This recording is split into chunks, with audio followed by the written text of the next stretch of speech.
Bonjour tout le monde! Ça y est, c'est le moment de commencer l'édition numéro 2 du festival Après la pluie.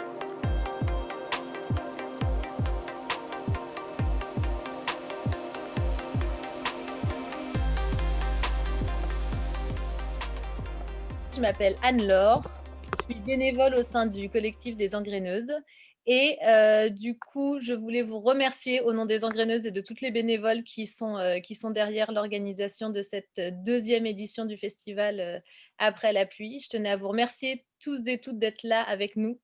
On a plus de 400 inscrits pour ce soir, on est déjà 228 ensemble pour parler écoféminisme.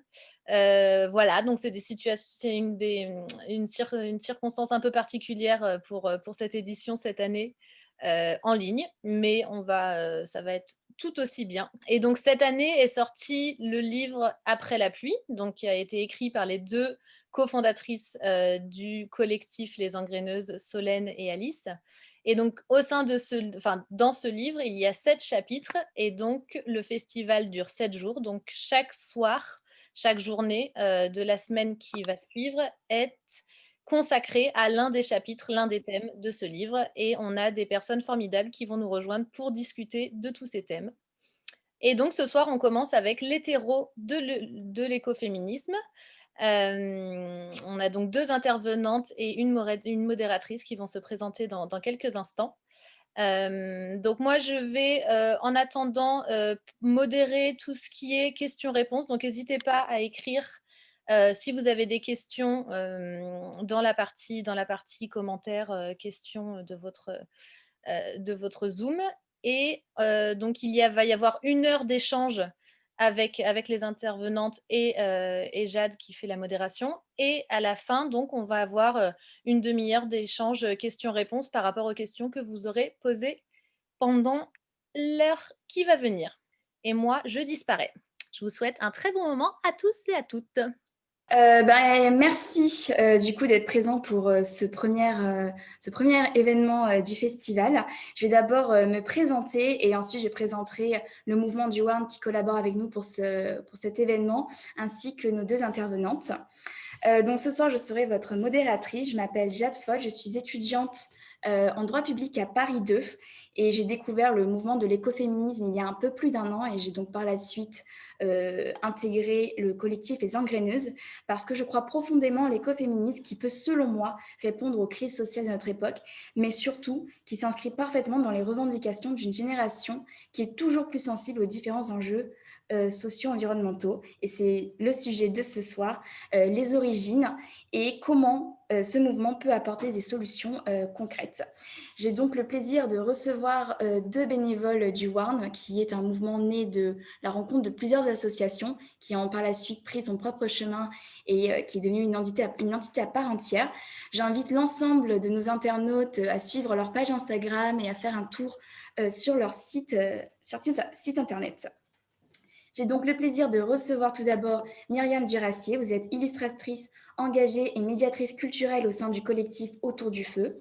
Vous souhaitez, au travers de vos différents engagements et travaux, favoriser la réflexion et le partage en valorisant la force de chacun et de chacune. Merci de votre présence ce soir.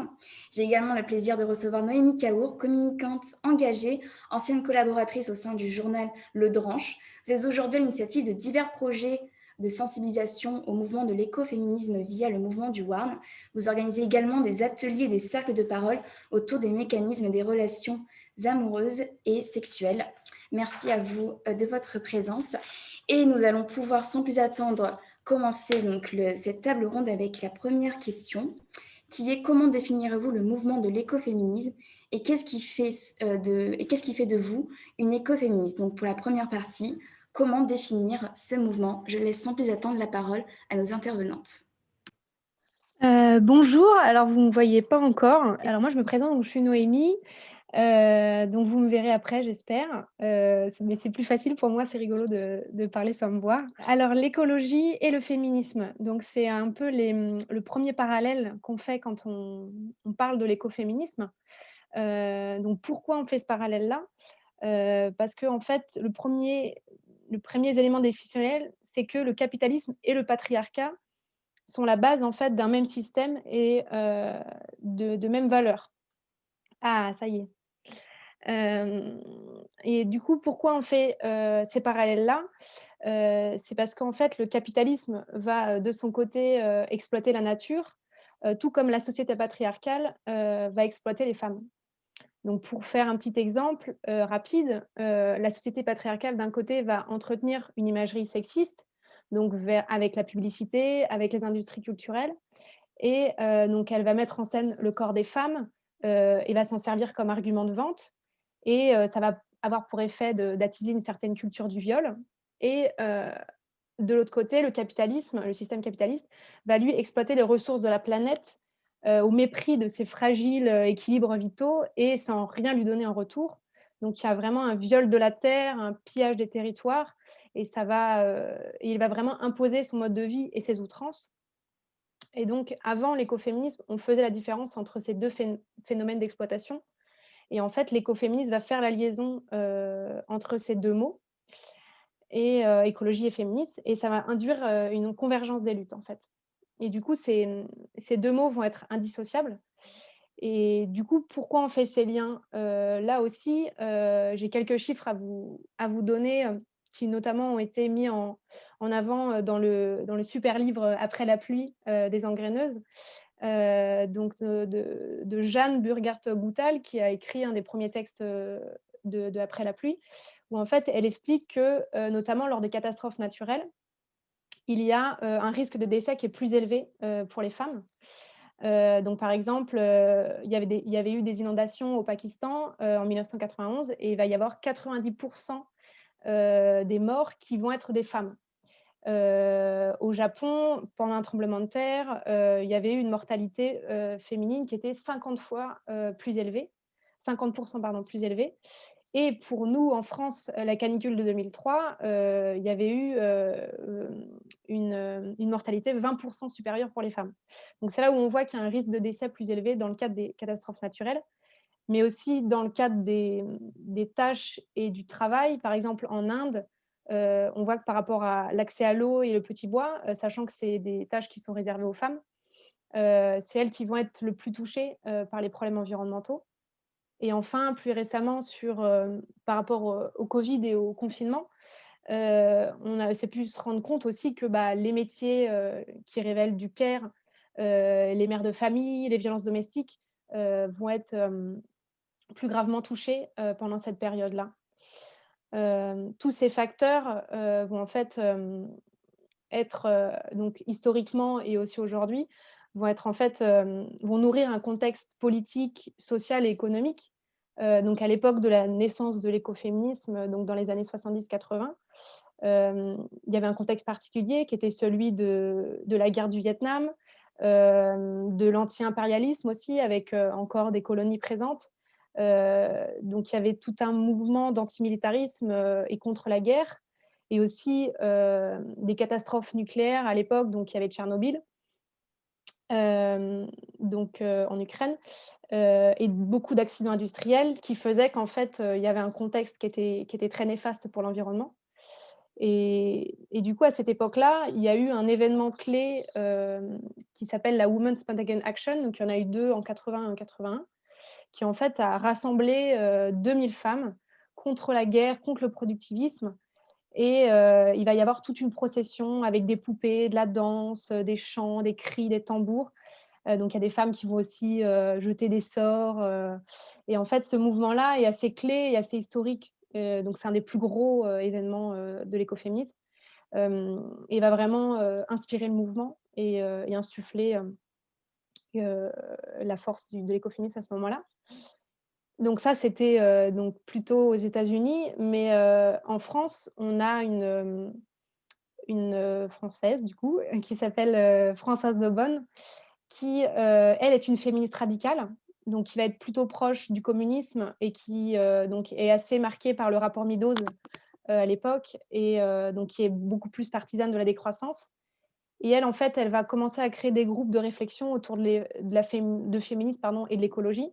Elle va peu à peu faire le lien et notamment dans ses écrits, dans ses études, elle va faire en fait le parallèle entre l'appropriation de l'agriculture par les hommes, et celui du corps des femmes, qui en fait, pour elle, se fait au même moment en fait, à peu près et notamment par la fertilisation des sols pour le côté agriculture.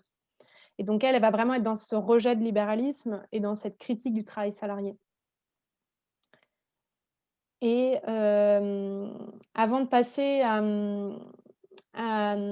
à la posture un peu plus universelle, de l'écoféminisme, ce qui est intéressant avec l'écoféminisme, avant de laisser la parole à Myriam, c'est qu'elle va aussi pallier en fait au manque d'inclusivité que peut avoir en fait les mouvements féministes et écologistes. Donc c'est-à-dire que les mouvements, des fois, ils peuvent omettre d'inclure en fait certaines situations, certains cas de figure. Ils vont, par exemple, nier certaines, distinctions culturelles, des statuts sociaux, des doubles discriminations, des conditions précaires. Et en fait, l'écoféminisme, lui, va valoriser ce qu'on appelle l'intersectionnalité, donc c'est-à-dire qu'elle va créer des connexions, entre toutes les luttes, notamment dans le livre aussi Après la pluie, le texte de Jules Falquet va, elle, parler d'une lutte antimilitaire, d'une lutte aussi contre, l'eugénisme avec, toute la lutte qu'il y a eu aussi contre les OGM, la prolifération des OGM.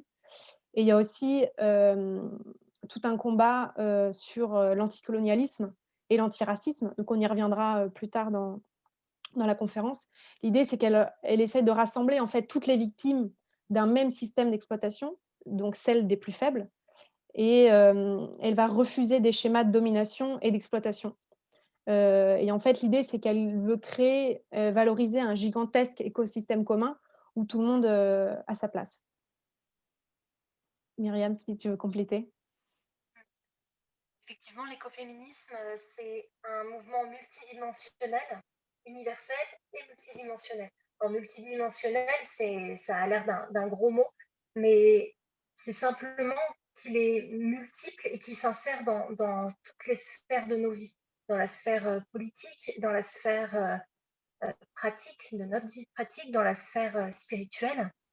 Alors, dans la veine politique, on peut voir par exemple le rôle des femmes dans la marche du climat 2019, l'engagement des femmes dans la transition écologique, leur formidable impulsion dans les projets durables.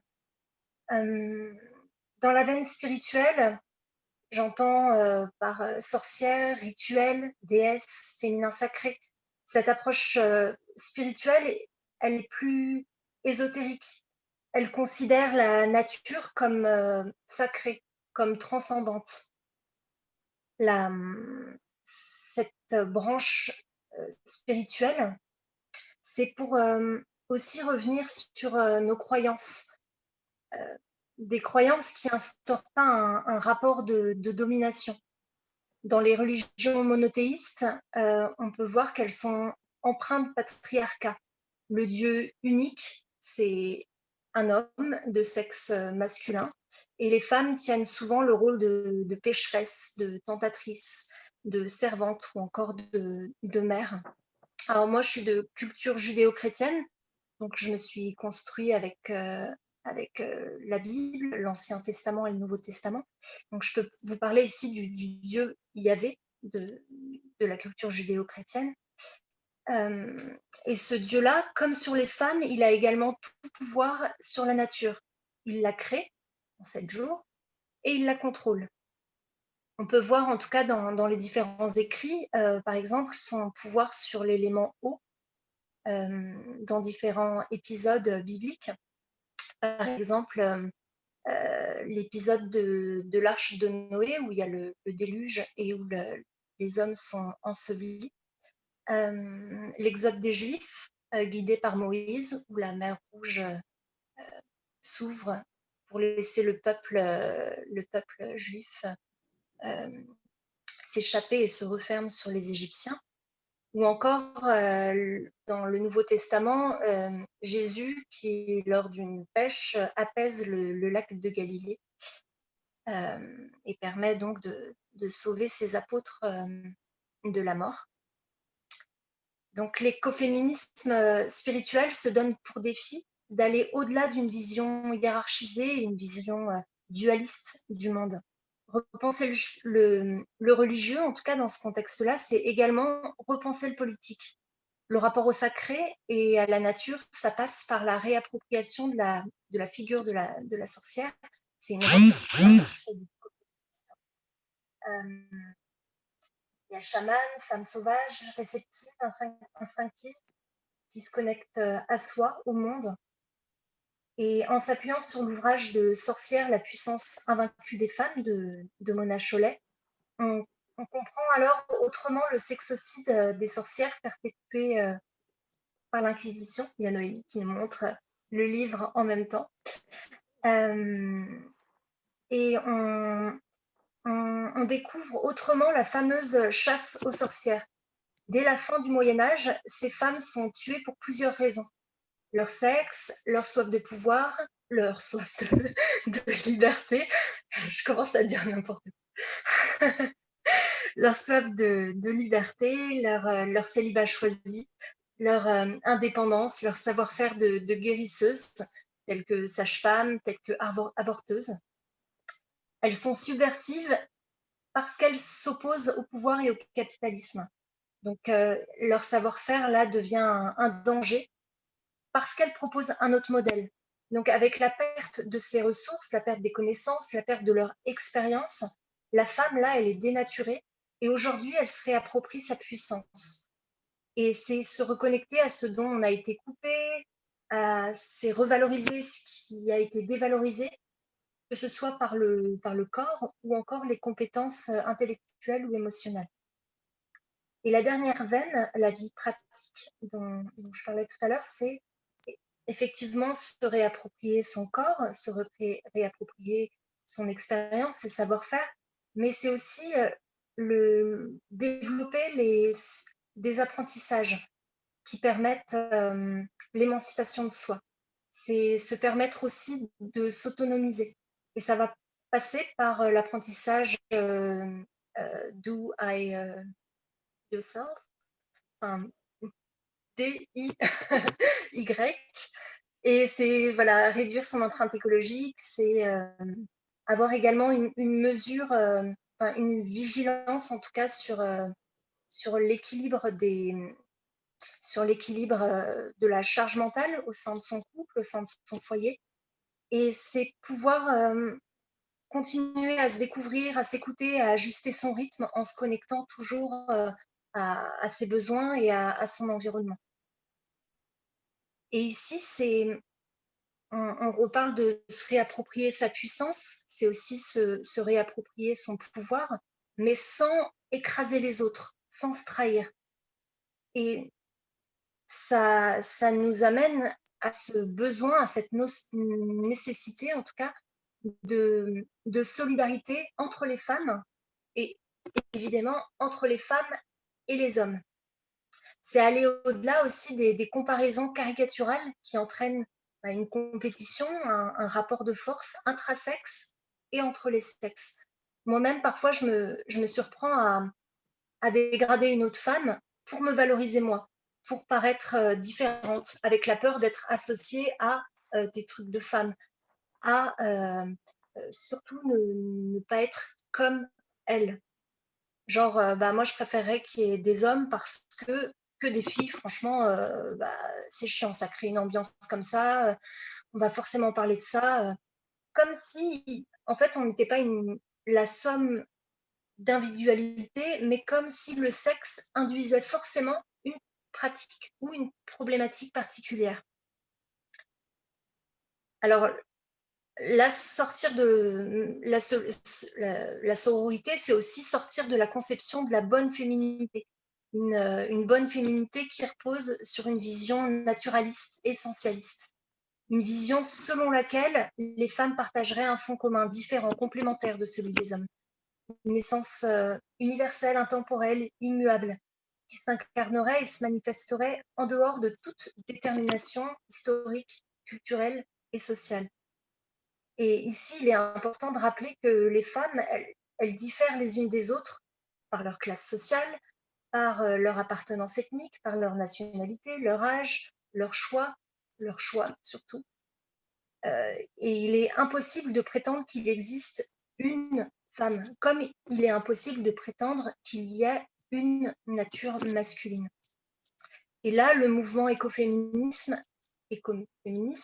il veut rassembler, il veut célébrer et surtout nous célébrer. Et je reprendrai le script d'Astérix et Obélix. Je danse la vie, je chante la vie, je ne suis qu'amour. Alors c'est ultra caricatural, mais bon, c'est l'idée. C'est un mouvement qui témoigne d'une force collective, d'un pouvoir créateur et du vivre ensemble. Il met en avant les vertus de la tolérance et de la communication non violente. Ici, les valeurs du care, du prendre soin, elles sont à l'honneur. Et les événements actuels, l'isolement en tout cas, que peut amener le confinement, il vient nous rappeler qu'il est important de cultiver en tout cas cet amour. Je voulais juste ajouter, justement, quand tu parlais de le fait qu'il n'y a pas une nature de femme, une nature masculine, ce qui est important dans l'écoféminisme, c'est qu'en fait, la force collective, justement, de l'écoféministe, elle n'a pas de genre. Et en fait, l'écoféminisme c'est une des dernières valeurs en fait qui est chère au mouvement, c'est que aujourd'hui, dans notre imaginaire et dans la culture, en fait, la société qui est patriarcale, en fait, a construit deux modèles séparés qui vont en fait induire une manière d'être au monde et des comportements et des interactions qui sont différents. Donc, je ne sais pas si vous connaissez la BD Les sentiments du prince Charles de Liv Strömquist. Elle va expliquer à un moment qu'en fait, il y a des connotations et des valeurs différentes, à la fois pour le féminin et le masculin. Donc, dans le féminin, ça va plutôt être connoté sur les relations intimes, de l'ordre de l'émotion, de la sensibilité. Et à l'inverse, le masculin va, lui, être associé plus à de l'indépendance, du leadership et surtout des personnes qui n'ont pas besoin des autres.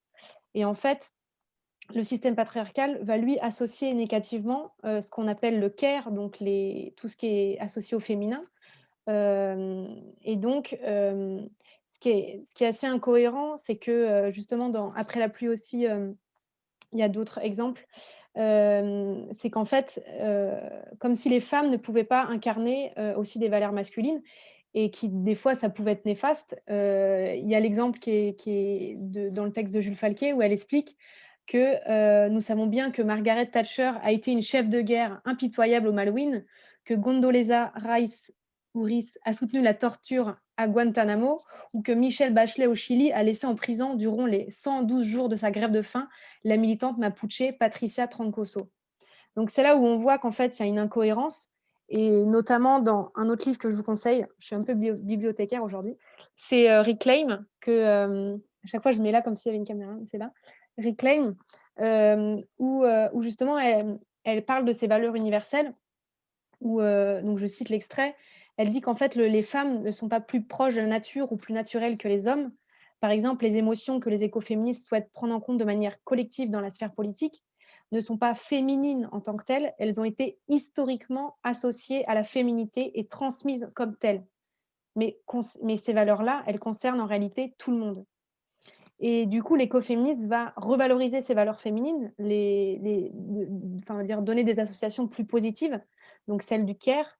Elles vont déconstruire ces échelles de valeurs et repenser le modèle dans sa globalité.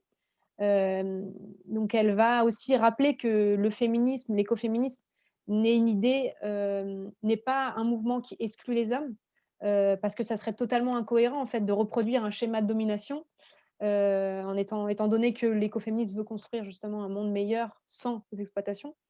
Donc, elle va aller au-delà de ce schéma de binarité et de cette assignation de genre, et elle va concilier ces valeurs féminines et masculines pour que chacun puisse se redéfinir avec une identité propre et avec une place particulière. Merci donc pour vos réponses sur cette question-là.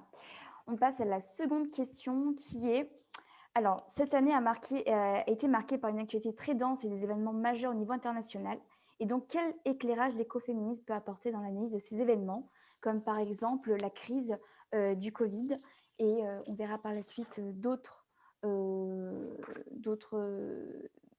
actualités, mais d'abord déjà par rapport au Covid. La crise du Covid, effectivement, on parlait du confinement tout à l'heure, qui est une mesure politique à une pandémie mondiale, et pendant laquelle la charge du travail de la femme, les dangers qu'elles encourent, ont connu un accroissement disproportionnée. Au devant de la scène médiatique, on voit des experts hommes qui s'expriment, qui se présentent au monde, mais au fond, on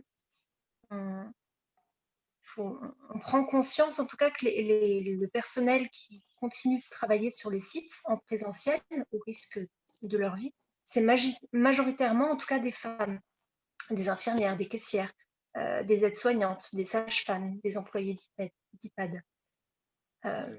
Et celles qui ont pu travailler, elles ont cumulé avec leur métier et avec une augmentation en tout cas des tâches qui relèvent du care, du prendre soin, donc le soin des enfants, le ménage, la cuisine.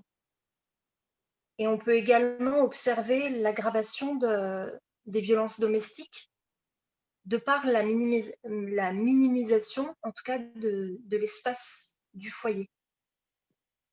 Et alors, c'est pas des nouvelles violences, c'est des violences préexistantes. Simplement, là, elles sont mises en avant. Voilà, c'est des injustices qui sont déjà préexistantes.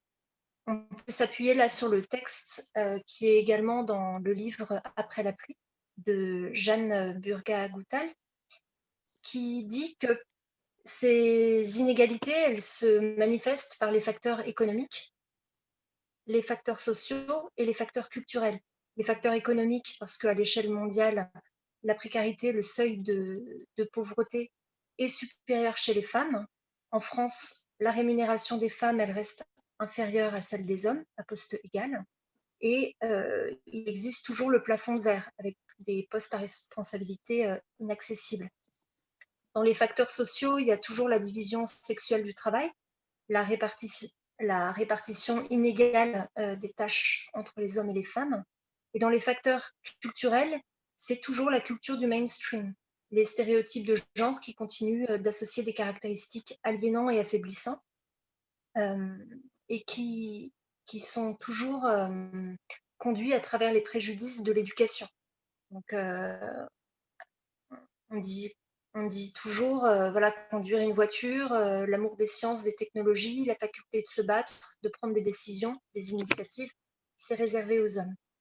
Et tout ça, c'est des symptômes qui sont révélateurs du dysfonctionnement réel de notre société. Et ça prend de l'ampleur en tout cas, et c'est visibilisé en tout cas à travers le Covid. Moi, pour une vision un peu plus positive de cette période-là, c'est que pour les personnes qui étaient chez eux en télétravail ou juste chez eux sans travail, ça a permis aussi un retour à soi et un ralentissement de manière générale. Donc, c'était la période du confinement, je parle pendant la période du confinement. Ça a permis aussi de redécouvrir son corps par le sport, par notamment le yoga, la détente. Ça a aussi permis d'apprendre des savoir-faire nouveaux. En l'absence d'accès à certains services, on a appris à bricoler soi-même, à coudre soi-même, à prendre soin aussi de soi, à pourquoi pas apprendre de la musique, ce genre de choses. Et quand il y a eu la période de déconfinement, il y a eu un appel criant aussi pour ceux qui étaient enfermés dans des appartements ou de ce genre de choses sans accès à l'extérieur. Il y avait un appel criant d'un retour à la nature, avec notamment le fait que les frontières soient fermées, une redécouverte en fait du territoire français. Donc ce qui a permis aussi de voir que le dépaysement était possible en n'allant pas bien loin. Et aussi l'essor du vélo qui est redevenu qui s'est remis dans nos habitudes. Et un autre aspect que je vois aussi, c'est au niveau du travail, où en fait, le fait qu'on n'avait plus autant de distractions sociales extérieures, que ça soit par nos amis, par le cinéma, par le théâtre, tout ce qu'on peut imaginer. En fait, le fait de ne plus avoir ces distractions-là, ça permettait de réfléchir aussi au sens du travail pour ceux qui travaillaient à cette époque-là. où en fait, on pouvait se rendre compte que, on faisait un bullshit jobs ou que, en fait, notre travail nous plaisait pas tant que ça parce qu'on n'avait plus que ça. Et donc c'est là aussi où on voit toute l'illusion que peut avoir le système capitaliste, dans le sens de nous enfermer aussi, dans un système où en fait, on ne pense pas à notre impact ou ce genre de choses, parce qu'on a des distractions, des choses qui vont nous animer et nous empêcher d'y penser. Donc là, c'était plus, voilà, pour amorcer une réflexion par rapport à ça. Très bien, merci.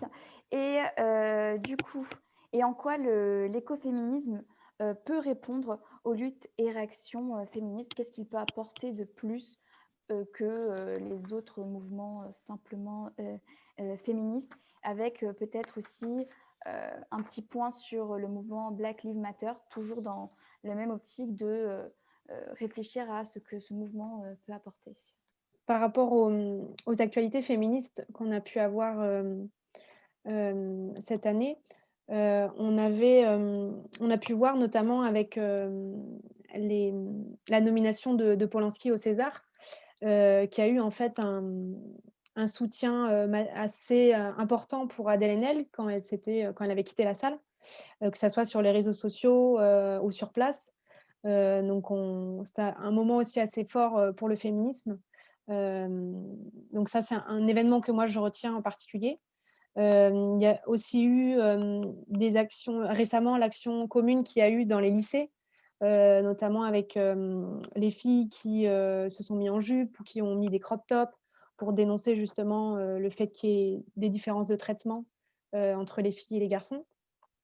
Et aussi, je retiendrai au niveau de la dénonciation qu'il y a eu dans le monde du rap avec Mo Lasquale notamment, donc pour parler des violences au sein du couple, où la sororité a aidé ces femmes-là, ces victimes, donc je crois qu'elles sont 3 ou 4, je ne me souviens plus exactement. En fait, le fait d'être ensemble, ça a permis de leur donner la force de témoigner. Et je pense que c'est aussi avec l'apport de MeToo que ça a permis de libérer cette parole-là. Et donc c'est là où je vois que la sororité a eu un impact plus fort cette année dans les luttes féministes. Après, à contrario, on a vu qu'il y a toujours une incompréhension, notamment quand notre ministre de l'Éducation a parlé de tenue républicaine par rapport à l'action qu'il y a eu dans les lycées, où justement le sexisme en fait à l'école, c'était, on va dire, une possibilité d'envoyer un message fort à ce moment-là, et en fait cette possibilité-là a été manquée. Donc c'est là où on a vu que les femmes, qu'il y avait des limites encore, où les femmes restaient encore un corps sexualisé. Et pareil, quand j'ai parlé tout à l'heure des agressions sexuelles qu'il y avait pu avoir dans le monde du rap, quand Romeo Elvis a été accusé d'agression sexuelle, il y a eu une violence inouïe envers l'entourage féminin de Romeo Elvis, et même pas Romeo Elvis lui-même. Donc par exemple, la chanteuse Angèle ou la petite amie de Romeo, Elvis, Lena. Donc c'est là où on voit des fois des systèmes de mécanismes qui perdurent de violence. Et enfin, le dernier antiféministe, on va dire, en date, qui était compliqué à comprendre, c'est aussi les propos de Mai Wen, donc la réalisatrice, qui, dans plusieurs médias, on va dire, apporté son soutien à Polanski et a exprimé son rejet des féministes, où elle parlait aussi de son amour des hommes virils, qu'il fallait qu'on arrête de tous les traiter de pervers. Et en fait, ce qui était dangereux dans ce discours-là, c'est qu'il y avait une confusion totale entre un jeu érotique consenti et une domination sexuelle subie. Donc il y avait une discréditation en fait des femmes qui peuvent être violentées, qui peuvent être méprisées, qui peuvent être emprisonnées dans un système de domination. Donc c'est aussi ce qu'on appelle la culture du viol. Et en fait, c'est là où l'écoféminisme a tout un apport pour justement recréer de la sororité, parce qu'il y a aussi des femmes toutes les femmes ne sont pas féministes malheureusement. Et c'est là où cette haine, ce déni qu'a pu avoir Mai Wen à ce moment-là, alors que c'est des sujets en plus qu'elle traite dans ses films, qui sont dangereux parce qu'elles parlent en son nom et en ses privilèges de femme blanche. C'est là où il faut faire attention et je pense que l'écoféminisme a son apport justement, en justement, en englobant toutes les luttes et les situations différentes qui peuvent, exister. Myriam, je te laisse, compléter. Et là, oui, tu parlais en tout cas d'une absence de sororité qui est nécessaire, en tout cas dans notre voilà, pouvoir avancer ensemble. Et il y a également l'incompréhension des hommes qui marque en tout cas une fausse solidarité, en tout cas ici qui est incarnée par une chronique actuelle de Félix Radu. Donc c'est un chroniqueur qui a écrit une lettre à mes sœurs qui se pensaient féministes, qui pensaient rassembler les femmes et les hommes autour de ce combat universel. Et il déclame donc cette lettre pleine de conseils en se positionnant en grand frère protecteur. Alors, malheureusement, il nie la violence du patriarcat et il dénigre la colère des féministes en tombant dans le not of men. Non, le violeur, ce n'est pas nous. Non. Alors, avec éloquence, il fait une belle démonstration de la pensée de ceux qui se sentent attaqués, de ceux qui refusent de remettre en question leurs privilèges ici d'hommes, et de sortir des stéréotypes sur le féminisme. On peut s'arrêter aux réactions que ça a produit et qui ont divisé les auditeurs et les auditrices à ce moment-là. Cette chronique a suscité du malaise et de la colère. Et la réponse a été « Ah, bah, encore des hystériques face à un pauvre homme qui voudrait être de leur côté. » Et là, on observe l'expression des émotions.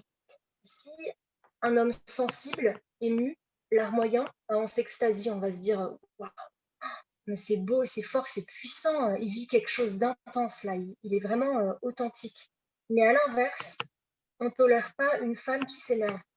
On observe ici les émotions qui sont genrées.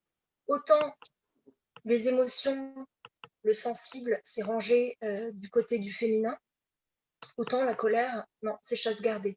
Là, c'est pour le masculin. C'est assigné en tout cas à la masculinité.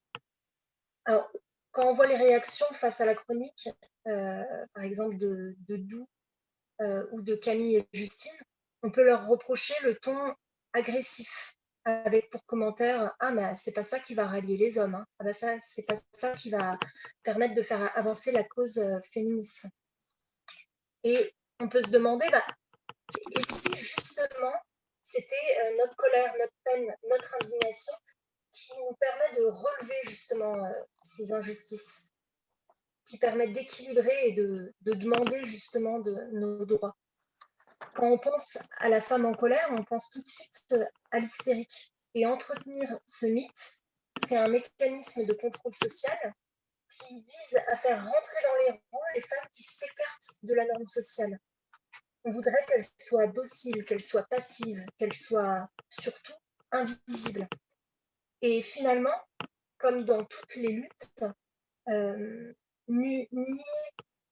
demander aux personnes opprimées de se taire, c'est justement nier leur combat et c'est leur demander de s'invisibiliser.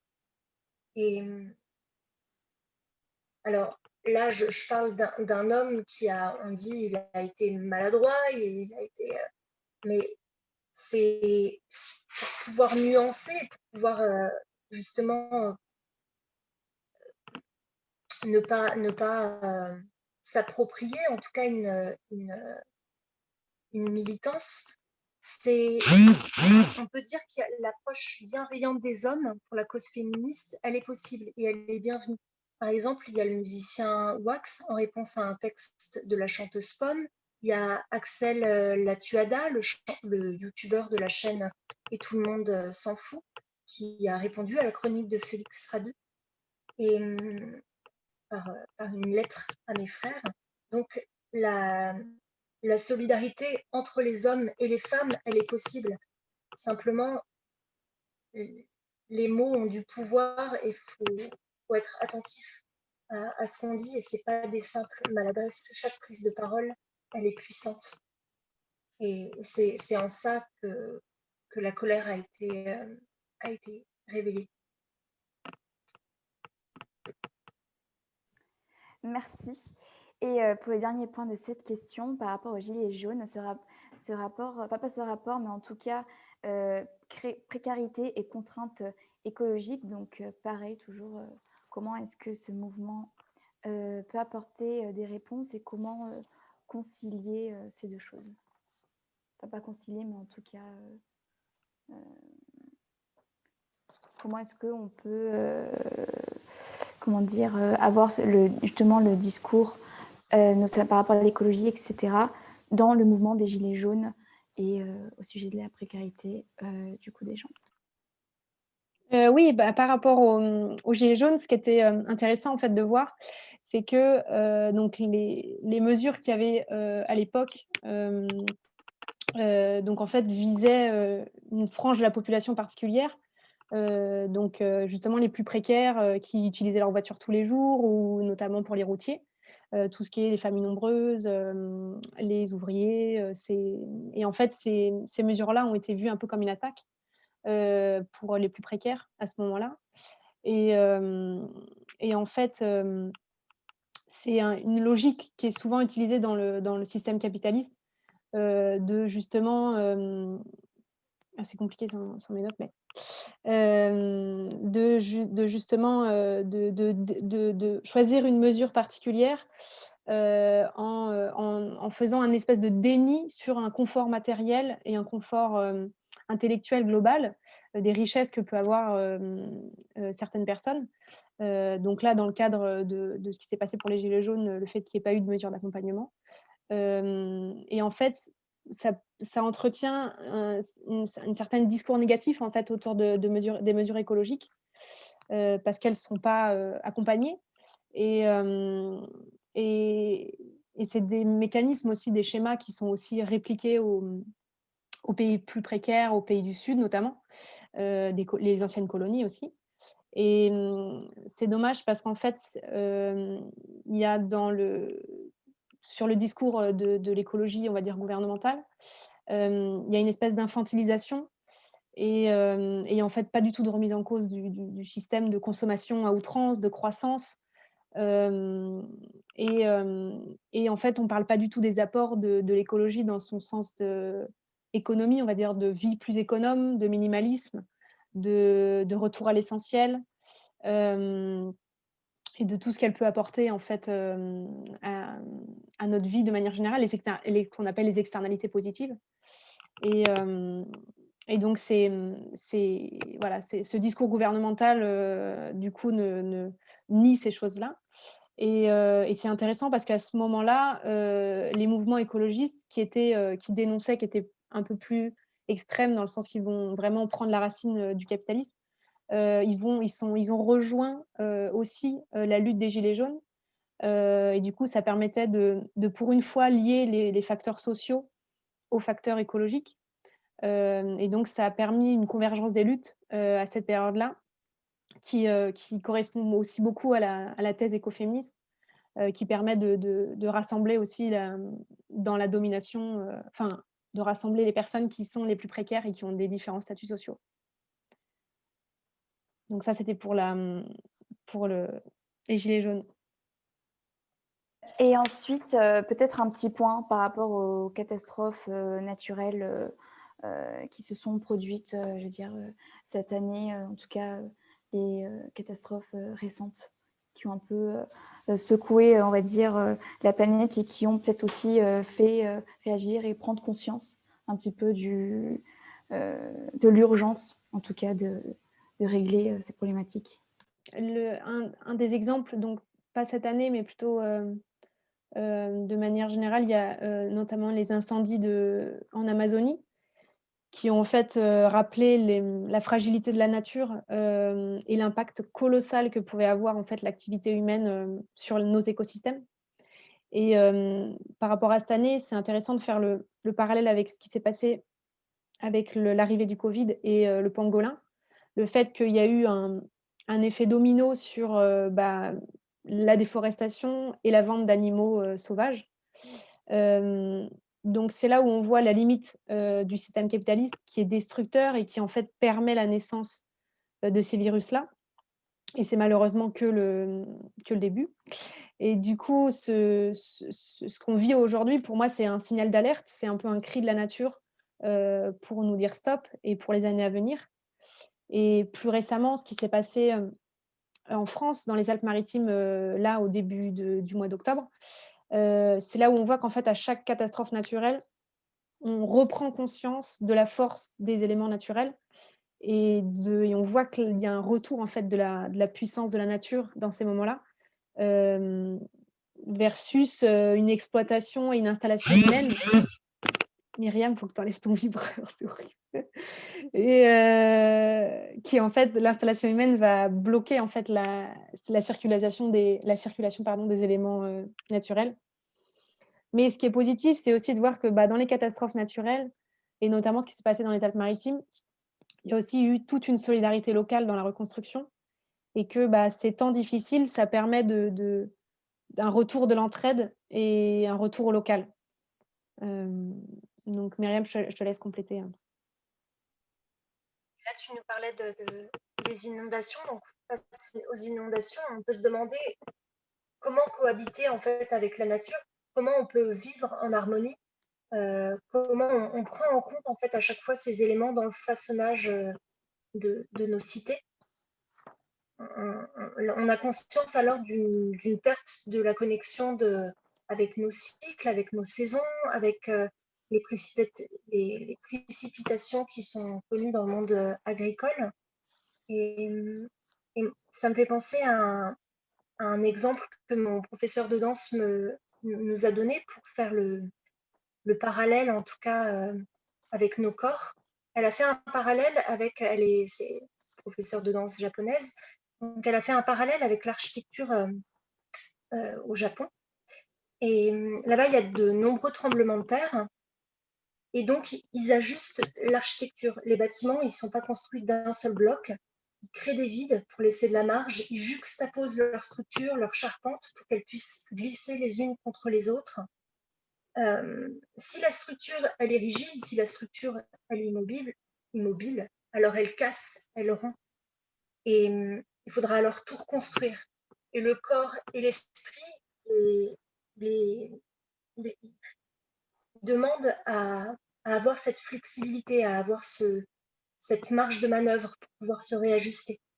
Et donc, pour ne pas créer et empêcher les mouvements de la nature, en tout cas, là, ça permet de pouvoir comprendre que pour cohabiter avec elle, pour anticiper ses humeurs, pour pouvoir accueillir un petit peu plus sereinement aussi tous les aléas de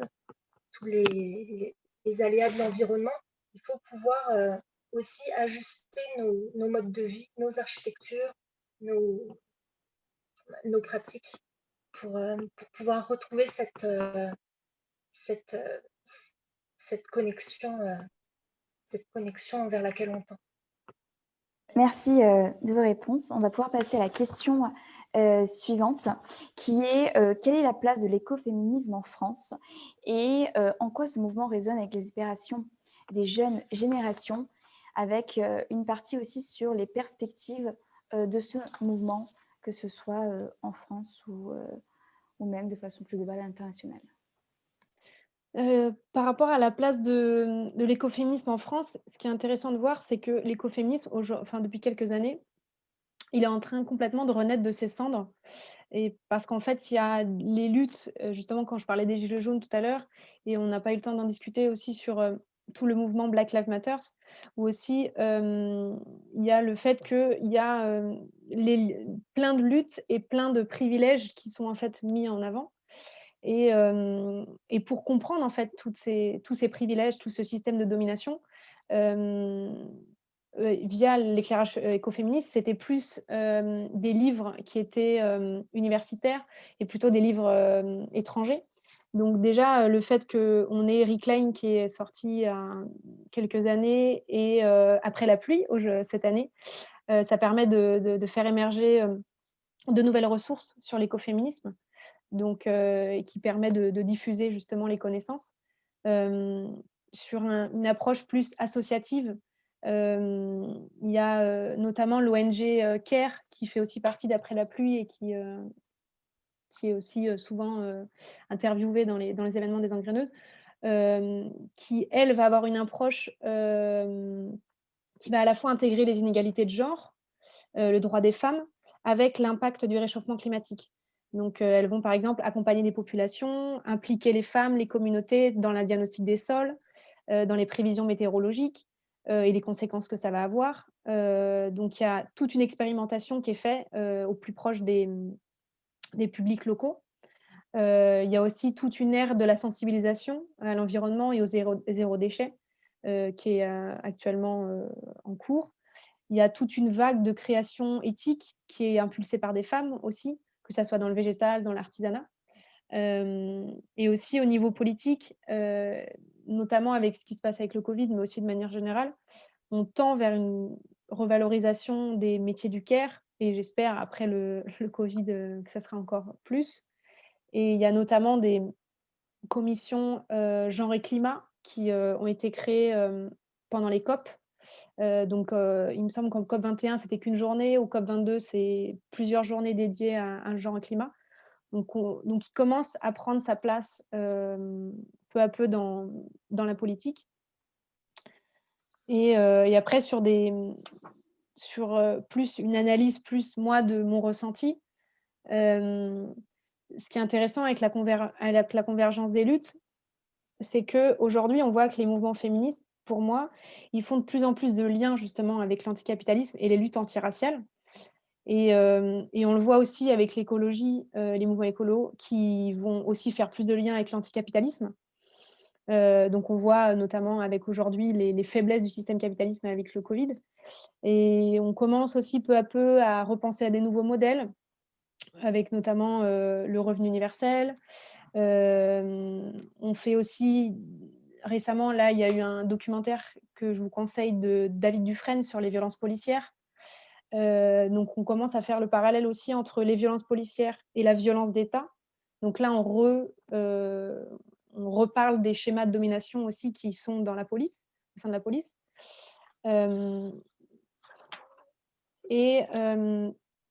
Ce qui est aussi par rapport à l'actualité, ce qu'on voit, ce qui s'est passé notamment les derniers attentats qu'on a pu voir, notamment avec la liberté d'expression, c'est là où on voit qu'il y a aussi un dialogue nécessaire entre les cultures, qu'il faut aussi apporter de la bienveillance, de l'ouverture, du respect, et que la liberté d'expression doit être possible, mais sans écraser aussi les autres et les autres cultures.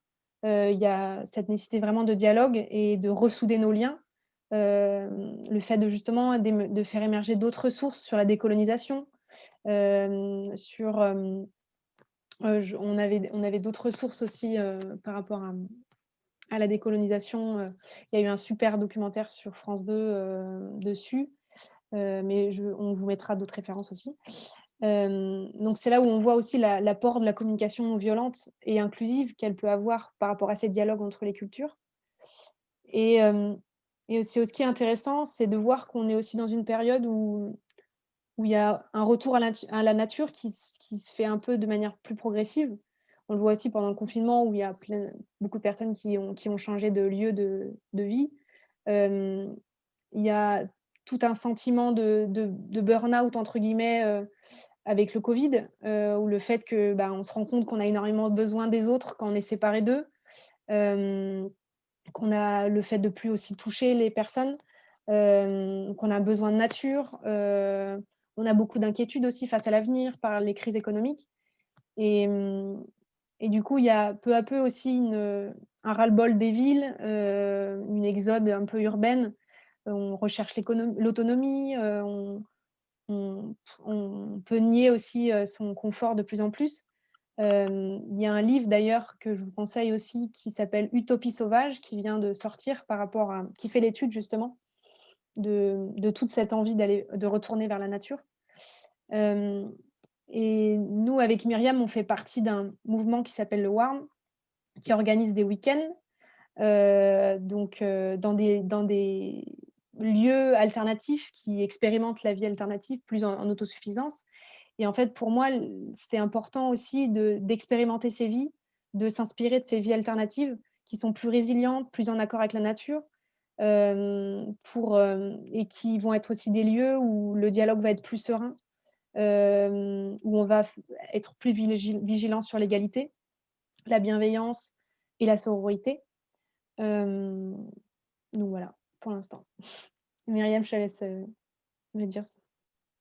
Oui, les différentes pistes, ou en tout cas ressources, qui me paraissent essentielles pour s'engager, en tout cas dans l'avenir, c'est prendre tout d'abord conscience de notre capacité de transformation. Et donc, j'ai noté 3 clés. La première, c'est cultiver l'amour de soi et faire l'expérience de la sororité. On voit émerger la création de cercles de parole qui permettent de passer d'une quête individuelle à une transformation collective.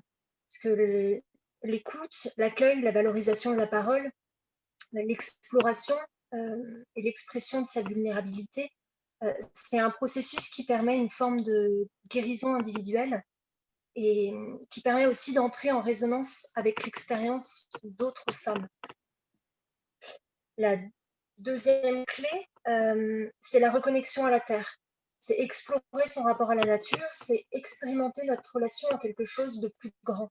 Observer un coucher de soleil, c'est retrouver sa capacité à s'émerveiller, à s'émouvoir face au beau, quelque chose qui nous dépasse, quelque chose qui nous traverse.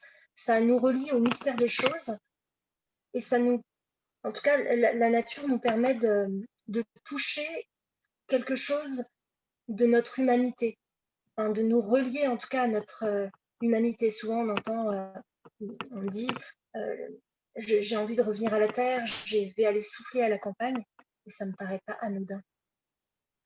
Et la troisième clé, et pas les moindres, c'est construire un nouveau récit collectif, et pouvoir dépasser notre sentiment d'impuissance face à tous les enjeux planétaires. Il y a un travail énorme à faire sur notre imaginaire collectif, il est à alimenter. Ce qui me paraît important, c'est qu'on est créateur de nos réalités. Et la réappropriation de notre espace, de notre pensée, de nos rêves, c'est ce qui va permettre de faire émerger en tout cas l'avenir de nos sociétés. Et en les nourrissant, en les entrelaçant à de nouvelles horizons, qui est le titre du livre, ça nous permettra en tout cas de semer la graine d'utopie, et pour que en tout cas chacun puisse contribuer à cet avenir. Ok, merci. Du coup, on a répondu à l'ensemble des questions. Est-ce que les intervenantes souhaitent ajouter quelque chose avant de passer du coup à la partie questions-réponses du public? Ou est-ce que c'est bon, on peut passer directement à cette partie? Myriam, je ne sais pas, toi, si tu veux. Non, ok, passons aux questions. En fonction des questions. Ouais. D'accord. Alors, du coup, la première question, qui est un petit peu longue, mais pouvons-nous parler des mécanismes de domination qui viennent entraver les liens sorores? Tout comme il y a une figure de l'homme hégémonique blanc hétéro, il y a aussi des mécanismes de domination de race, de classe, de corps, de sexualité qui créent des clivages entre les femmes. Si j'aime à penser que la sororité que je ressens est universelle, je crois qu'elle n'est pas assez dans les faits. Donc, comment mettre l'écoféminisme au service d'une sororité plus universelle? Et c'est une question de Justine. On en parlait déjà tout à l'heure, en tout cas à travers la déconstruction de ce qui est la bonne féminité. Ça permet déjà d'enlever différents clivages et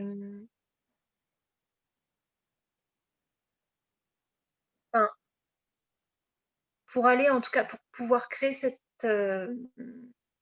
sororité, il y a la nécessité aussi d'essayer de se valoriser les uns les autres. Et enfin, ça émerge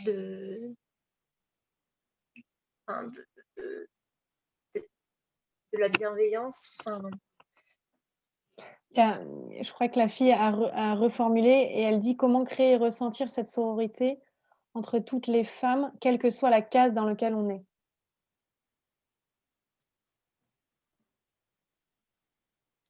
Je pense qu'il y a toute une approche de médiation, qui est importante à faire et je pense que c'est aussi quand on crée des cercles de parole et quand, dans le public qu'on essaye de chercher aussi, je pense que c'est important, d'aller chercher des publics différents, mais c'est comme tout enfin nous, je sais que dans le Warn, c'est toujours difficile de toucher d'autres publics quand on a toujours un peu le même public. C'est toujours dur d'aller chercher d'autres personnes. Je pense que c'est important dans ses manières d'être et ses manières d'organiser des événements, de faire l'effort aussi d'aller en parler autour de soi et d'aller en parler avec d'autres personnes, d'aller sur place à d'autres événements aussi, qui en fait ont des modes de communication différents. Je pense justement à Désobéissance écolo qui eux ont réussi à aussi inclure, d'autres milieux sociaux. Hem, donc je pense que c'est aller s'inspirer de ces milieux-là aussi qui ne sont pas les nôtres, pour justement, en parler directement avec les concernés, en fait. Je pense que c'est tout l'approche de la communication non violente, en fait, c'est de comprendre pourquoi, une certaine personne quand on va avoir en face une personne qui est en rejet total du féminisme ou de l'écoféminisme, c'est de comprendre pourquoi, de savoir d'où ça vient, en fait et mmh et à partir de là, de voir, en fait, qu'il y a des mécanismes qui sont similaires et c'est d'où l'importance, je pense, de l'approche cohérente, en fait, de l'écoféminisme. C'est aussi d'être tellement universel et en fait de tellement englober, justement cette domination-là qui, je pense, aura peut-être plus de chances que le féminisme, pour aller chercher d'autres milieux, sociaux. il Je y a sais pas ça, si, et puis, par exemple, en tout cas, moi enfin, pour pouvoir comprendre aussi différents mécanismes du féminisme et du rapport de force homme-femme, j'ai eu des clés de lecture aussi en voyant que c'était les mêmes mécanismes que le racisme. Et donc, arriver aussi à chaque fois à prendre du recul sur nos privilèges, dans quelle que soit la cause, et d'avoir une empathie en fait, et une empathie pour la cause de l'autre, et de voir en quoi on rejette. Ça nous permet de pouvoir créer plus de liens avec l'autre. Du coup, on va passer à la question suivante. Alors, du coup, hop, c'est une question de Anne, donc qui se dit très proche du mouvement écoféministe et qui travaille également pour la défense de la cause animale, donc qui veut exclure totalité ou partiellement l'exploitation ou domination des humains par rapport aux animaux.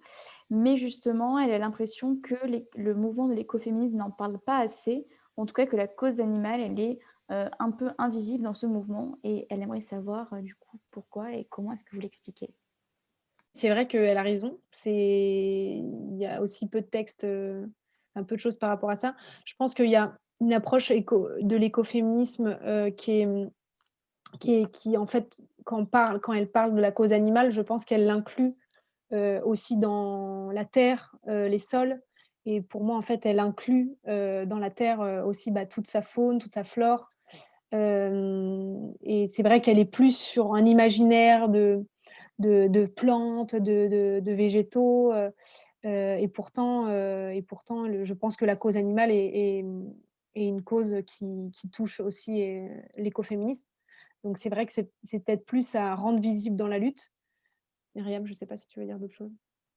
Moi, je ne sais pas si c'est invisibilisé, ou si il n'y a peut-être pas de texte significatif, mais en tout cas, c'est pris en compte dans cette convergence des luttes. En tout cas, c'est présent. Je vais passer à la prochaine question qui nous vient d'Ambre. Et donc la question s'adresse à vous deux et c'est qu'est-ce que l'engagement dans l'écoféminisme vous a apporté dans votre déconstruction et développement? Voilà. Comment en fait vous êtes inscrite dans cette lutte? Moi, en tout cas, l'écoféminisme a participé à mon processus justement de déconditionnement, déconditionnement en un seul mot. C'est un mouvement qui m'a permis une réconciliation en tout cas des différentes parts de moi. Je me sens souvent osciller entre mille et une injonctions contradictoires qui dénaturent mon vrai ressenti, qui dénaturent aussi et désorientent mes choix. Je me sens encore fragile d'être hypersensible, illégitime d'être chef de projet, honteuse de ne pas désirer ou de pas désirer un enfant.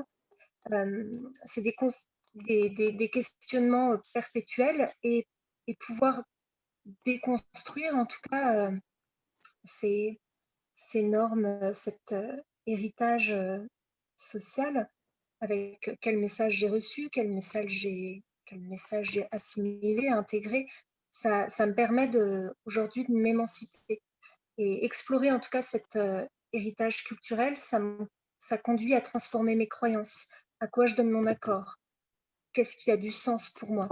Et là, ça me permet de rechoisir pleinement et de renouer pleinement avec mon moi. Je retrouve confiance en mon intuition, je respecte plus ou moins mes besoins, mon rythme. Ça me permet de me connaître, en tout cas d'exprimer mes limites.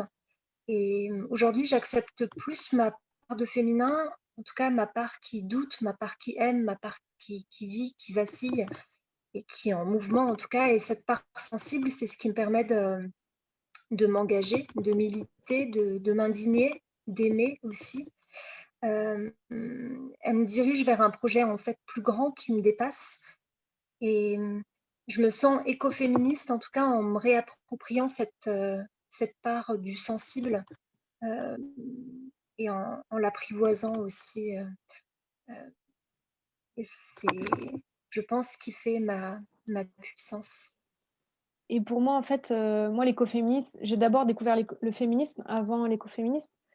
Et le féminisme, pour moi, il m'avait permis de déconstruire en fait les stéréotypes de genre dans lesquels je pouvais être et en fait de comprendre les influences que j'avais pu avoir et de surtout prévenir en fait ce que la société patriarcale voulait que j'incarne en fait en tant que femme. Et en fait, ça a donné une raison à ma colère, à le fait de vouloir me rassembler avec des femmes. Ça m'a aussi donné la force de monter des projets, de pallier au fameux syndrome de l'imposteur. Et l'écoféministe, lui, en fait, on va dire rajouter une couche dans le sens qui va insuffler en fait une bienveillance dans cette lutte. Ça va, pour moi, ça offre en fait un dialogue plus serein, que ça soit en non-mixité ou non. Et en fait, ça va surtout être ça a eu surtout pour moi une manière de reconnecter mon engagement féministe à mon engagement écologique et plus radical sur capitalisme, pardon, et aussi sur l'antiracisme. Donc en fait, je trouve que son approche plus radicale en fait et intersectionnelle palliait en fait au manque que je pouvais avoir dans les autres mouvements. Et le fait qu'ils prennent vraiment tout à la racine et qu'ils suppriment la hiérarchie entre tous les êtres, cette remise en cause en fait globale du système, cette compréhension du monde, en fait, elle était plus en accord avec moi-même. Et surtout, je trouvais qu'elle apportait de vraies solutions pour l'avenir. Et aujourd'hui, en fait, je suis beaucoup plus en accord avec l'anticapitalisme qui est en fait des visions plus radicales. Avant, j'avais un peu honte d'être radicale et en fait, aujourd'hui, l'écoféminisme m'a vraiment permis d'accepter cette radicalité. Et en fait, aujourd'hui, ça devient viscéral de ce refus d'entretenir en fait, le système capitaliste et de reproduire moi-même en fait des schémas de domination. Et ça me donne aussi envie d'aller plus loin, de participer à des actions plus impactantes. Du coup, ça donne aussi le droit à ma colère et ça questionne plein de choses et ça anime mon désir aussi de vouloir vivre plus collectivement et plus en approche avec la nature. Merci. Alors, la prochaine question nous vient de Lucas. Donc, il dit sur les imaginaires, y a-t-il aujourd'hui des histoires, films, livres, musique, autres, qui permettent d'introduire l'écoféminisme à des personnes n'ayant pas la démarche de lire des articles ou essais là-dessus? C'est une très bonne question, je trouve. Là, avec Myriam, on a un film qu'on adore conseiller, qui je trouve est très écoféministe. C'est Princesse Mononoke de Miyazaki, qui pour nous est un peu le film qui pourtant est assez vieux, mais qui était très précurseur pour l'écoféminisme, qui en fait permet vraiment de faire le lien de cette domination sur la nature et le fait qu'il y ait une femme qui soit un peu en dehors du système, qui soit à la fois aussi un peu sorcière en fait, plus animale, plus en approche des animaux, qui en fait va aller, va créer en fait tout un mouvement et notamment, comment dire, titiller le personnage masculin qui lui va aussi avoir des déclics pendant le film. Il va se rallier à sa cause et du coup, je trouve que c'est un film très intéressant pour ça et je conseillerais aussi, alors je ne sais pas s'il a une approche féministe, si je pense un peu. Il y a La Belle Verte aussi, je ne sais plus quelle réalisatrice c'est qui est, C'est Colline Serrault. Colline Serrault, voilà, qui est très intéressant pour le côté anticapitaliste aussi, qui va faire pas mal de luttes aussi, qui va pas mal faire le lien entre toutes les luttes. Et, et après, sur les sujets de décolonisation qu'on vous avait dit, bah, il y a du coup la décolonisation, donc le documentaire Décolonisation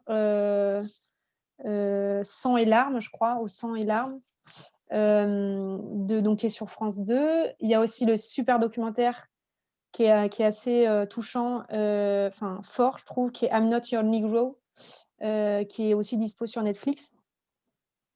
Et il y a une BD qui est sortie, une BD, c'est plutôt un livre, un recueil qui s'appelle Sexe, race et colonie, qui est aussi très intéressant pour tout ce qui est la partie domination des corps par les colons. Et après, Reclaim, qui est un grand classique, Sorcière de Mona Chollet. Et je crois toi, tu avais trouvé d'autres éléments, Myriam, sur des chansons, je crois. La pop culture, de toute façon, elle nous permet elle nous permet de rendre accessible, en tout cas, certains mots. Et par exemple, quand on regarde les Walt Disney, souvent il y a quelque chose quand même de. Là, c'est toujours souvent la princesse qui attend le prince. Mais on peut voir, par exemple, en réécoutant une musique de Pocahontas, c'est tellement actuel en fait. Enfin, chaque mot résonnait sur justement sa culture, sur le rapport à la nature, sur le regard de l'homme blanc. Il y a également Mulan, où là, je m'appuie sur des chansons, en tout cas de la pop culture. Donc Mulan avec Comme un homme, où il y a cette injonction de devoir ressembler à un homme pour pouvoir exister et prendre sa place. Il y a Pomme aussi, qui me semble, qui a fait une chanson sur les sorcières. Après, des groupes, islandais ou russes, ukrainiens, en tout cas Eivor ou Laboratorium Piesny ou encore Darkdaughter, qui permettent voilà, d'avoir un rythme, enfin au-delà des mots, en tout cas de ressentir en tout cas certains rythmes qu'on peut retrouver dans les cercles de femmes à travers le tambour, à travers en tout cas un rythme qui rassemble et qui permet de se dépasser et d'être ensemble comme un home, en fait, de trouver une harmonie. Donc voilà, parfois la culture nous permet aussi de de, de mettre des mots sur des ressentis ou sur des choses qu'on n'arrive pas forcément à communiquer ou à comprendre. Et je rappellerai juste avant qu'on passe à une autre question, il y a aussi, je ne sais pas si vous connaissez Digli, qui a écrit un livre sur les rituels aussi, donc là plutôt, sorcière, sur comment reproduire des rituels, chez soi en fait. Donc c'est un livre un peu grimoire, qui est aussi sorti récemment, si vous voulez plus, lancer des sorts. C'est Witch Please, non? Ouais, je crois que c'est ça, ouais. Oui, c'est Jack Parker et Digli en collaboration. Et il est super.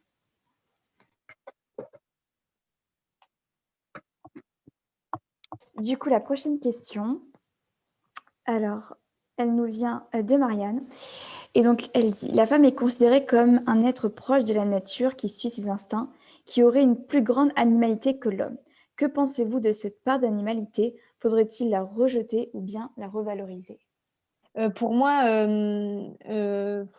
faut revaloriser de manière générale. Je pense que c'est le but de l'écoféminisme sur le côté animalité.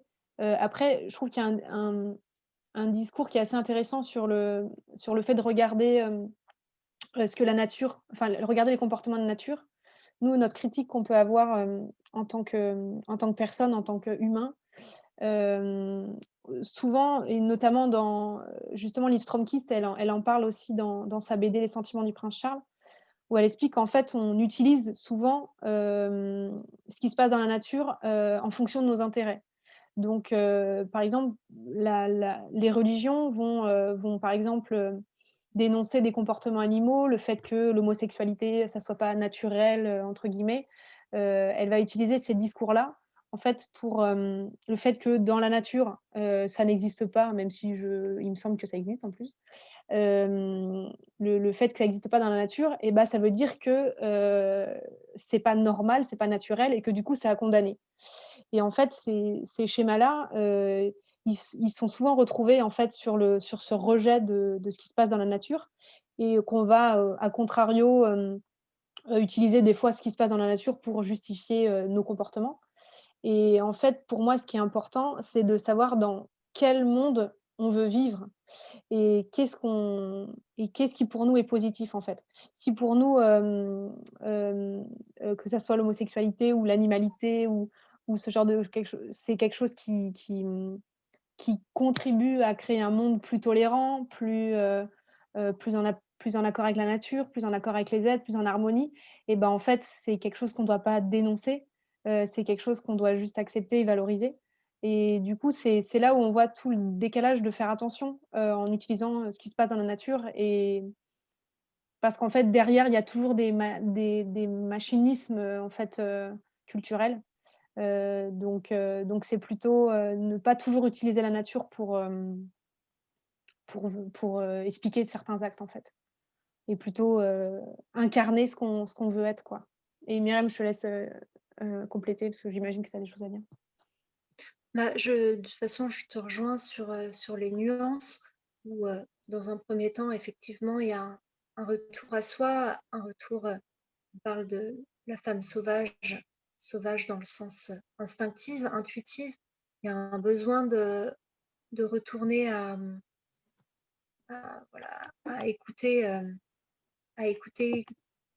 et à écouter, je ne sais pas quoi, mais à s'écouter en tout cas et à retrouver une spontanéité, un je peux parler là de lâcher prise.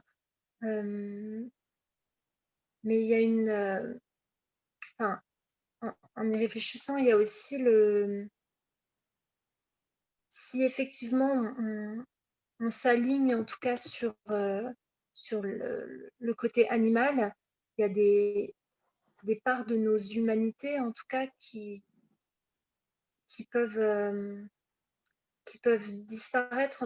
Enfin, je ne sais pas trop comment je m'avance, parce que je réfléchis en même temps que je parle, mais par exemple, le fait de vouloir protéger les plus faibles et tous les processus qu'on met en place, voilà, pour pouvoir préserver la vie, pouvoir, si on part d'un principe animal, on pourrait se dire bah c'est la loi du plus fort et donc en tout cas j'ai une attention sur le fait que notre humanité, elle est aussi là de notre capacité, en tout cas, à être en empathie et à aller au-delà, en tout cas, de parfois notre animalité primaire. Bon, encore une fois, là, je dis des choses et il y a plein de contradictions qui emplissent ma tête, mais voilà, c'est les principaux points. Mais c'est une vaste question. Et on va passer à la dernière question parce que le temps file quand même. Donc la dernière question, c'est comment et où est-ce qu'on peut rejoindre une communauté écoféministe pour sortir de la théorie et s'inscrire dans un réel mouvement du corps collectif, en France et en Belgique surtout. Et elle ajoute, il semble qu'aux USA, le lien entre politique, nature, énergie sorcière est plus développé. Oui, effectivement, sur le fait que les États-Unis sont plus en avance, c'est qu'en fait, Françoise Daubonne, à la base, donc qui est l'écoféministe française, elle avait une posture très radicale, très, féministe radicale et décroissante et en fait, à l'époque des années 70-80, c'était très refusé, en fait. Enfin, c'était mal accepté en France et du coup, elle avait beaucoup plus d'écho, justement aux États-Unis. Elle était invitée à des tables rondes, ce genre de choses, à l'extérieur, au Canada aussi. Et je pense que c'est à cause de ça que, du coup, aujourd'hui, on parle des communistes en France qui renaît de ses cendres, où là, justement, on retravaille tout ce qui se passe avec enfin, ce qu'a pu écrire Françoise Daubonne. Et du coup, je pense que c'est d'une certaine manière que je pense que peut-être à l'époque, elle était un peu associée peut-être à l'anarchisme aussi. Et le fait qu'aujourd'hui, il y ait un peu plus d'actualisation autour de ces thèmes-là, ça permet de réinclure l'écoféminisme, enfin, lui donner plus d'écho aujourd'hui. Enfin, il résonne plus avec notre actualité. Et pour répondre à la question de comment rejoindre des mouvements écoféministes, bah, pour moi, déjà les engraineuses, participer à leurs événements, je pense que c'est déjà, ultra intéressant pour en savoir plus, sur justement, l'écoféminisme et aussi les rituels, hem et les sorcières. Je pense qu'il y a aussi beaucoup de mouvements, autour des sorcières justement, sur des dynamiques lifestyle, ce genre de choses et surtout essayer de voir au niveau des cercles de parole. Il y a de plus en plus de cercles de parole, en non-mixité, mais aussi en mixité, sur ces thèmes-là et dans le cadre du WARN, par exemple, dans nos week-ends qu'on peut organiser, on fait souvent des ateliers, sur ces thématiques-là. Enfin, en tout cas, on essaie d'avoir une programmation, qui inclut, le féminisme, et qui fait des liaisons avec l'écologie. On a aussi, beaucoup de critiques de la masculinité aussi, dans l'écoféminisme, dans les week-ends du WARN. Donc du coup, expérimenter les cercles de parole, je pense que ça peut être, intéressant. Après, moi je vous recommanderais, avant qu'elle en parle, Myriam qui veut, créer, des moments de retraite, aussi par rapport à ces questions-là de l'écoféminisme. Myriam, tu devrais en parler parce que je pense que ça pourrait intéresser des gens ici. Tout nouvellement, avec 2 amis, on a créé le collectif Autour du feu, qui justement a cette intention-là, en tout cas de pouvoir revenir à soi, retourner à une cohérence et à la fois, enfin, ça c'est pour pouvoir s'alimenter de l'intérieur, être aligné et pour pouvoir après aller vers le monde et pour pouvoir converger vers au sein de toutes les luttes. Et avec le confinement, les choses se déplacent et se réajustent. Mais en tout cas, c'est comme le WARN, c'est pour pouvoir aussi connecter toutes les initiatives Et au sein de, voilà, au sein de chaque espace, en fait, il y a cette possibilité de, de pouvoir explorer, en tout cas, les différentes convergences pour, voilà, pour arriver à, à se comprendre mieux et à vivre ensemble. Du coup, on a terminé la partie questions-réponses. Et bien évidemment, les internautes seront libres ensuite d'envoyer des messages, que ce soit sur le compte Instagram des Engreneuses ou bien celui du WARN, si vous avez d'autres questions ou si vous voulez approfondir d'autres thématiques plus en détail. En ce qui concerne l'engagement, effectivement, les Engreneuses et le WARN sont deux mouvements dans lesquels vous pouvez vous investir et vous engager. Et voilà, est-ce que dernier mot de fin avant de terminer déjà, un grand merci à nos deux intervenantes. Voilà, ça fait une grosse introduction et un beau début de ce festival pour ensuite traiter des questions plus spécifiques. Là, on a fait un peu un gros brossage, on va dire, du mouvement et de tout ce qu'il implique. Donc voilà, donc un grand merci à nos deux intervenantes. Et un merci également à nos internautes d'avoir été présents et aussi actifs dans les messages. Et merci pour vos questions qui étaient très intéressantes. Merci à tous et surtout bonne semaine écoféministe avec les Engreneuses. Bravo à Après la pluie pour ce aux Grands Engreneuses pour ce festival Après la pluie. Et nous, avec Myriam, on vous recommande fortement leur livre Après la pluie, où nous, avec Myriam, on a aussi écrit 2-3 textes dans le livre. Donc, on vous le recommande parce que c'est vraiment une pépite pour découvrir le mouvement. Et du coup, bravo pour ce travail. Et j'ai hâte de découvrir les autres conférences. En tout cas, merci de nous avoir donné l'opportunité de parler d'écoféminisme. Je rejoins Noémie sur... en tout cas, je me sens honorée, en tout cas, d'avoir pu exprimer ma voix.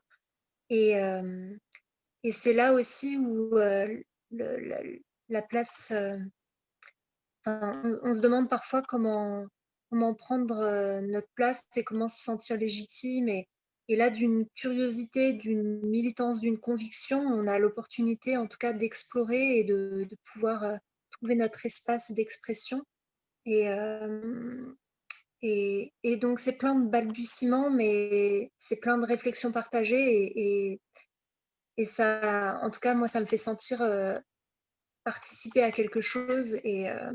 Et donc, même sans vous voir, je vous remercie de nous avoir écoutés tout au long de tout ça. Voilà. Merci et bonne soirée à tous. Alors pour celles et ceux qui sont encore là, je tenais juste à vous dire que demain ça continue avec une table ronde à 19h30 sur le thème à la lisière du climat, de l'égalité et de la justice sociale. Quelle place ont les femmes face au changement climatique? Et on espère vous voir demain et tous les jours de la semaine.